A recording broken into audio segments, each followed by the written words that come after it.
Antonio here with Enhanced Movements, and we're with Ryan DeBell.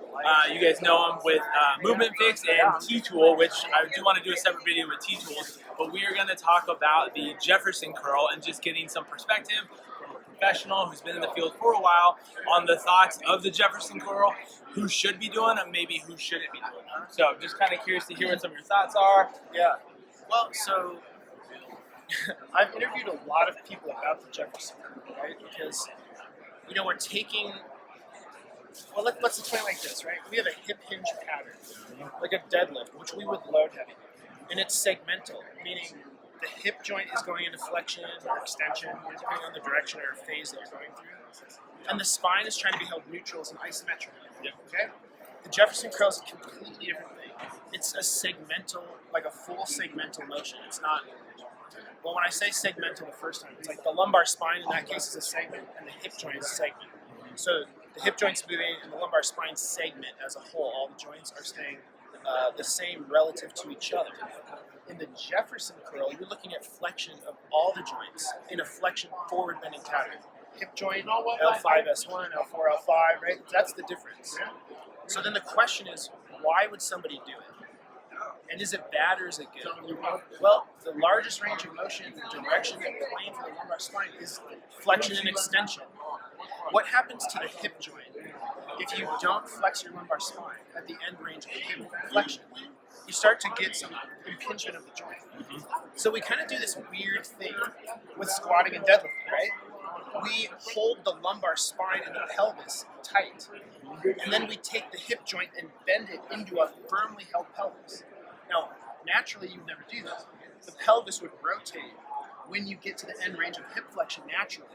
Yeah. But we don't do that because we're loading it heavy, and we don't want to injure the lumbar spine. And we know the research from McGill and others would suggest that's the case. So we have to separate. If we're doing weight training, trying to protect the lumbar spine, we're going to try to not round it. If we're looking at it as a movement, there's nothing wrong with full segmental flexion. I think the problem is if people have a lower back problem, and they're trying to use that to fix it, and we do know there's mechanical stresses, it's just something we can't broadly apply. Now, what's interesting is, so I had a back injury a couple years ago, and I really had to avoid flexion for it to get better. And then I got too good at it, and I lost my ability to flex. I started to get hip impingement because I couldn't rotate my pelvis. So I had to work on my lumbar flexion so that if I lifted my leg up to put my shoe on, my lumbar spine could flex. So my hip joint didn't jam into end range of flexion. So it's like, for me, doing a Jefferson Curl, I would just do it with body weight. I'm working on the segmental flexion so that all the joints can do what they need to do naturally. And then if I'm doing a heavy exercise, I'll make sure to try to prevent certain things in the spine by holding it, but I might have to change my depth and things like that. So who shouldn't do it? If you have full range of motion and you can control it, you can't argue that you can't make it stronger because tissues adapt, it's living tissue. But do we need, for most people whose goal is longevity of health and fitness, do they need to be pushing that? I don't think so. I think you should be able to control all your joints in all positions. Certain things do better being strengthened more. Other things, you just need to be able to control them, and trying to strengthen them may not be a better way of doing it. So there is no right answer, right? For sure. The right answer is all of the joints should be able to move in all positions pain-free. If there's no injury and things are working correctly, then you should be able to do that if you're a full functioning human. But where do we push to make something really strong? That's the separate question. Should that be lumbar flexion?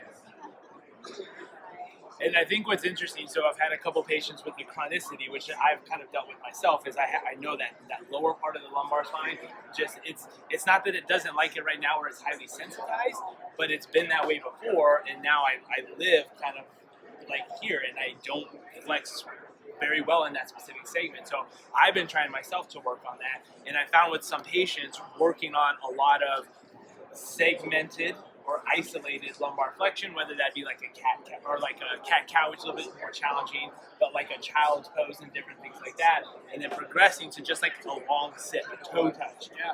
Like toe touch, we used to all be able to do it in middle school, right? And you were testing certain things, but now so many people are trying with that chronicity, they're just stuck in that lumbar spine. So we're trying to work on that in a non-weight bearing or gravity position where you can go through that. So, and I think what's interesting too, it's a whole separate question that would be for a different video, but talking about the butt weak and all that other stuff, right? Because a lot of times, people are like, well, is it an issue? Because, it should be a thing, and if you adapt it.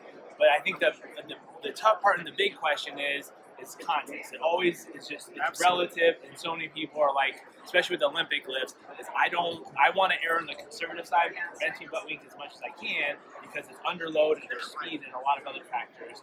Trying to control as much as we can when weighted in other positions. So Jefferson Curl, great exercise. We'll post some videos describing more of it is if you guys don't know what the Jefferson Curl is, and we'll kind of go from there for those that have lumbar spine. Ryan, thank you so much, man. I really appreciate it.